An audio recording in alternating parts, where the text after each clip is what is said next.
Is going on YouTube? Carter here with Edged Mindset. Have an unboxing for you. This is coming from Logan, a guy named Logan. He is the owner of Stingray Knives, and he wanted to send me, little old me, little Edged Mindset. He wanted to send me the knife he's been working on, called the Riptide, I believe. I believe that is what's in this box. We're going to open this up.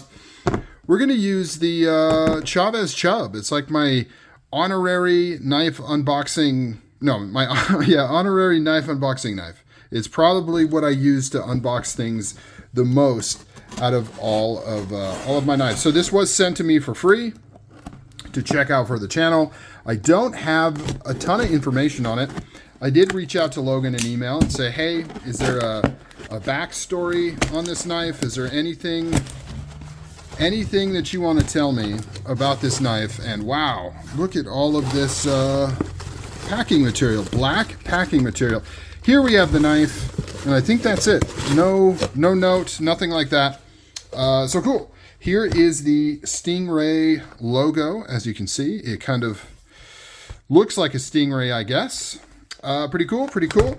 Let's open this bad boy up and see what we have going on. So in his communication, he alluded that this was his knife design. So we are going to proceed under that kind of guidance. Obviously, this is made, maybe it's not obvious, made overseas in China. So I'm assuming, based on what he's told me, that this is a knife that he has designed and is now offering onto the public. First impression, pulling it out of the bag, very, very light. Very light, surprisingly light. I wasn't expecting it.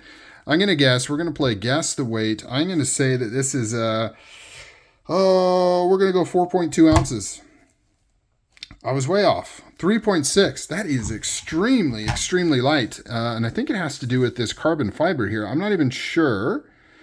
I guess that's, it's just copper carbon fiber. For some reason, it kind of threw me off and I thought it might be different. Got a pivot collar there, could be brass, could just be anodized titanium, I'm not sure. Titanium frame, a little backspacer here. This has a karambit style loop.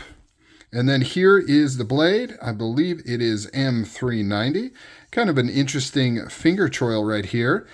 Functions as a choil, but it's not curved like a typical choil. Really like this blade shape. I think it's cool. It's simple. It's clean. The lines on this thing are very sharp. Kind of has a spaceship type view to it, like, spaceshipy. Kind of reminds me of the Koenig Arius in a little bit of a way. Let's see, what do we got? We've got rear deployment here. We've got front flipper, and I guess, you can use the thumb hold. My fingers are a little fat for it, but not so much on the thumb. I'm kind of putting pressure on this lock bar right here. It's not really wanting to open all that well. Pocket clip, tension looks good. Deep carry, no. I mean, deep carry is in you've got a big giant loop hanging out of the back here. Kind of interesting. Interesting to go with, the loop being that it's not really a karambit. However, I don't see why not. Like it still functions the same way like a karambit would, even though it doesn't have your typical hawkbill blade. Everything else would be kind of the same. Finish on here is kind of a bead blast. I like it. It's got a little luster to it. What do we got going on with the lock here? Yep, lock bar insert, frame lock. Rock solid. Rock freaking solid. No side-to-side play. Everything's good. Check centering.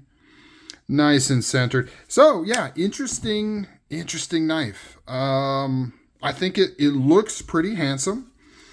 I will say that it is not the most comfortable with that loop. Like if you're not putting your pinky in there. I'm a little cramped on here, but if you have smaller hands, you might be able to get away with it. I don't know how I feel about the loop. It's something different. I almost feel like it might be a stronger design without it. If it just kind of ended right there, this wasn't quite as aggressive, then I would have enough. I don't know, but I do like this kind of spear point thing going on here. I think that looks really, really cool. It's a reasonable knife. It's running on bearings. Let me know what you guys think in the comment down below. I'll be spending some time with this thing. This is just first impressions to get an idea of what I am kind of looking at here. Yeah, moderately priced. I think these were in the 200-ish price point. 200 something and some change. I could be wrong. If I am wrong, look at the description down below and I'll post it, but I'm pretty sure that's what I saw when I checked it the other day. Yeah, very cool. Very cool. I like the design. I like the look. Comment down below. What do you think of the Riptide from Stingray Blades? I believe this is the only model that he's currently offering right now. I will, you know, maybe I'll do a teardown video, carry it, get a feel for it, do some cutting with it. We'll see, you know, see how much I like it. All right, guys, talk to you later. I am out.